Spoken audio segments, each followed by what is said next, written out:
All right, let's talk some rookie quarterbacks here. We got the Carolina Panthers get their first win, 15-13 over the Houston Texans. Was it the 08 Lions and which year of the Browns?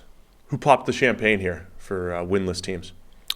I don't 17 Browns? which year. 17 Browns and the 08 Lions popping that champagne. The Hugh Jackson. Yeah. So Panthers get their first win, 15-13. Bryce Young, probably with his best game as a pro. Bryce Young. Slightly bigger than baby steps in this Slightly one. bigger than baby steps. Does he outduel the number 2 overall pick? Outdueled CJ Stroud. Yeah. I thought both quarterbacks were actually reasonably solid in this game, but that's a bigger outlier for Bryce Young than it is for CJ Stroud, who's looked pretty solid all the way through the year. Bryce Young made some good plays in this game. And you got to see some of his playmaking. So that's why I keep saying, like, if you watch the film, like, it's getting a little bit better every week. Baby steps. Yeah, I'm trying to say it in different ways. And I think there has been improvement in Bryce Young on a weekly basis. I think their confidence in him is growing a little bit as well. Like, I know the reports were they're all in on Bryce Young. They love the guy, but like they weren't calling a game like that. They were calling a game like they had a guy they needed to protect and didn't really trust to do things. Whereas in this game, it's like 4th and goal, and they spread it out and empty, and then they motion a guy back into the backfield, but like they spread it out and say in shotgun, Bryce Young, go find a receiver, and he couldn't fit the ball in, turnover on downs, but like multiple plays in this game, they set it up to basically say, Bryce Young, go make a play. And on a few occasions he did. Yeah, he broke free from a sack, made a big pass down the field. I don't know if it was great ball location, but it gets caught. I mean, just the natural playmaking for Bryce Young, I thought, came out more in this game than it had for the previous a lot of 7 weeks. You got to see a lot of his ability improvising and making, like the play to set up that 4th and goal where they didn't get it was Jalen Petrie just runs right the hell over the running back. I forget which one it was trying to pick that up, but he actually picked it up well in terms of read it, got in front of the guy, squared him up, and then Petrie just ran him over, just right over the top like a speed bump. Bryce Young gets out of that, finds Adam Thielen, sets up that goal line stand. Later in the game as well, there's a holding call on Bradley Bozeman. It's now 1st and goal from the 15, which is not a great spot.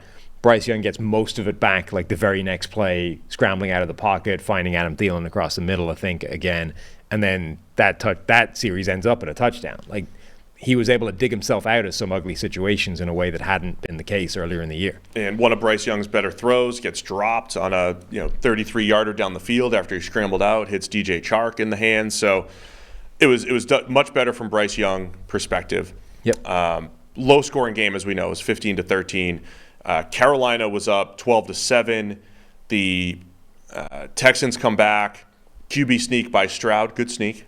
Good solid sneak for the 1-yard touchdown. Texans went up 13-12. This was in the third quarter. They had a nice long drive. But they go for 2. Frankie Louvu drops off, knocks down the 2-point conversion. So we're sitting here at 13-12 for a while until the Panthers lead the fourth quarter comeback with Bryce Young. He had that fourth quarter comeback opportunity, gets Eddie Pinheiro in position for the game winner, which included a fun little Tavier Thomas jumping off sides, back-to-back plays. 3 times. He did it on the one that went through as well. He was the third one, too, yeah. So that was, you talk about officials, right? So Thomas jumps off sides as the Panthers were in, like, they were going to kick this field goal. He's essentially, Carolina have put themselves in a position where, like, they're going to score. So there's no downside to jumping offside, try and time the snap to block it, right? Because if you're offside, you just reset and do it again. You can essentially just keep doing it until you either get lucky or they kick the field goal anyway, and then it doesn't matter. Felt like their way of icing him and just kind of messing with him. I think it was just like there's no downside to this, yeah, right? Try to jump it. Yeah, it's win-win. If I somehow time it perfectly, I can block it, and that's the only way we can save the outcome of this game. And if I get it wrong, all I've done is make them reset it anyway, so it doesn't matter. How long has that been a penalty, by the way? Like so they called him after the second one. They gave him an unsportsmanlike conduct penalty for deliberately jumping offside twice to try and block them. How long has that been a penalty? That might be a couple So it might be the one from a couple of years ago. Remember the Titans and Vrabel were doing things like that, where there's a point in the end of the game where it's 2nd and 1, and you're better off, and you're trying to, you can't allow a first down, and you give the offense the first down because now we've got one set of downs, we have to stop them or the game's over. You deliberately jump off sides, but I think there was that plus the punt deal when teams kept trying to jump off sides on punts to stop the clock or whatever. I don't know what it was, but I think it was something recent. Then I found it funny that he jumped again for the third because he jumps again, it becomes a dead ball foul. So he jumps a second time, the field goal goes through, but they blow the play dead. The play is supposed to be blown dead. So the second field goal didn't count, so they had to do it a third time. And he jumped off the third one. That's what's crazy about it is it wasn't a free play. So the first one gets blocked, or was missed. The second one is good, but because it was the second offside in a row, it wasn't a free play. It was blown dead, theoretically, even though we saw the ball go through the uprights. So the Panthers had to try it again, but it was a chip shot by that time. Right. And he jumped a third time, and by that time, what do? You just kick him out of the league if you jump off sides 3 times in a row? I mean, technically, it's probably a disqualification, isn't it? We got to start cracking down on this. Our second unsportsmanlike penalty. That's kicked out of the game. I think our special teams graders, though, should be kind there say he's just taking a shot. I don't think those are all. Yeah, I mean, up until I knew that was an unsportsmanlike penalty, I was like, that's a smart thing to be doing. Yeah. Keep jumping off. There's no downside here. Did you see the play where they gave Tankdale an end around and he hit like every move in the world in the space of about a second and a half? It was like a Zay Flowers play.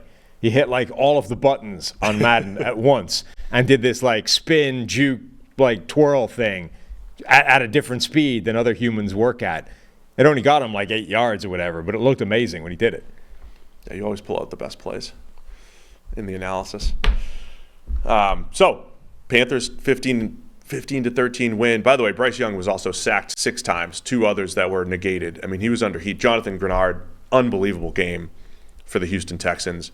Ike Ekwonu continues to struggle, third-year offensive tackle. He's been rough this year. He has been really rough in pass protection. I mean, even coming out of NC State, he was going to be better in the run game, we thought. Yeah.